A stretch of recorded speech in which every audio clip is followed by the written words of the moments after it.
أعوذ بالله من الشيطان الرجيم بسم الله الرحمن الرحيم فجعلناها نكالا لما بين يديها وما خلفها وموعظة للمتقين.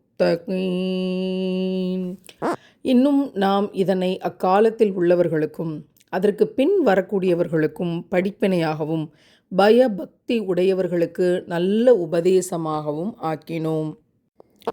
இஸ்ரவேலர்கள் சனிக்கிழமையில் மீன்பிடிக்கக்கூடாது என்று சொன்ன அல்லாஹ்வினுடைய கட்டளையை மீறி தந்திரமாக வாய்க்கால் வெட்டி அதை ஞாயிற்றுக்கிழமை பிடித்தார்கள். தந்திரமாக ஏமாற்றியதற்கு தண்டனையாக அல்லாஹ் அவர்களை குரங்குகளாக மாற்றினான்.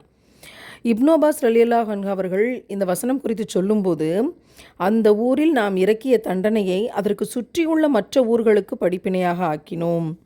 சுற்றியுள்ள ஊர்களுக்கும் அதற்கு பின்னால் வரக்கூடிய சந்ததியினருக்கும் அதை நாம் படிப்பினையாக மாற்றினோம் என்று பொருள் சொல்கிறாங்க. இதில் இதே நிலைமையை இதற்கு பின்னாடி வரக்கூடியவர்கள் செய்தால் அதே ஆட்களுக்கும் இதே நிலைமைதான் வாய்க்கும். இது ஒரு பாடமாகும். அதாவது இவர்களை போன்றே பின்னாடி வர்றவங்களும் நடந்துக்கிட்டா தந்திரமாக சூழ்ச்சி செய்து அல்லாஹ்வை ஏமாத்துறதுக்கு நினச்சா என்ன நடக்குங்கிறதுக்கு இது ஒரு பாடமாகும். சுபஹானல்லாஹ், இந்த பாடத்தை அவர்கள் மறந்தார்கள். சூழ்ச்சிகளும் தந்திரங்களும் கண்முன்னால் நம்ம காணப்பெற்று கொண்டிருக்கிறோம். அப்போ நான் அழிப்பேன் என்று இறைவன் சொன்னது, அவர்களுக்கு தண்டனை வழங்கப்படும் என்று எச்சரித்ததற்கு இந்த வசனமே அத்தாட்சியாக இருக்கிறது. இறை அச்சமுடையவர்கள் இந்த செய்தியை தெரிந்து கொண்டால் என்ன நடக்கும்? இதை அறிவுரையாக அவர்கள் ஏற்றுக்கொண்டு இந்த தீமையிலிருந்து தங்களை தடுத்து கொள்வார்கள். சுபஹானல்லாஹ்.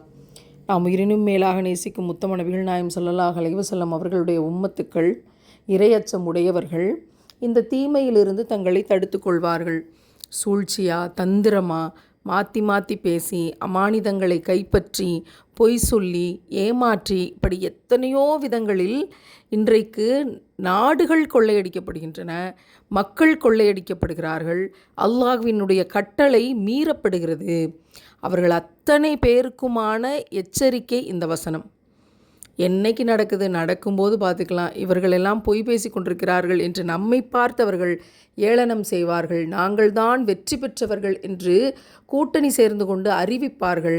ஆனால் இறுதி நாளில் என்ன நடக்கும், அவர்களுக்கு என்ன மாதிரியான தண்டனை கிடைக்கும் என்பதற்கு சனிக்கிழமைகளில் குரங்காக மாற்றப்பட்ட இவர்களுடைய காட்சி அத்தாட்சி.